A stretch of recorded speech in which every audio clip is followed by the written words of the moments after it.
हर वृक्ष कुल्हाड़ी की एक मार से नीचे नहीं गिरता, हर चट्टान घन के एक प्रहार से नहीं टूटती।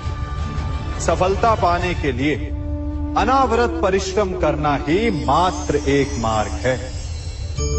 स्वीकारण, सत्य का स्वीकारण मनुष्य के लिए बहुत ही महत्वपूर्ण है।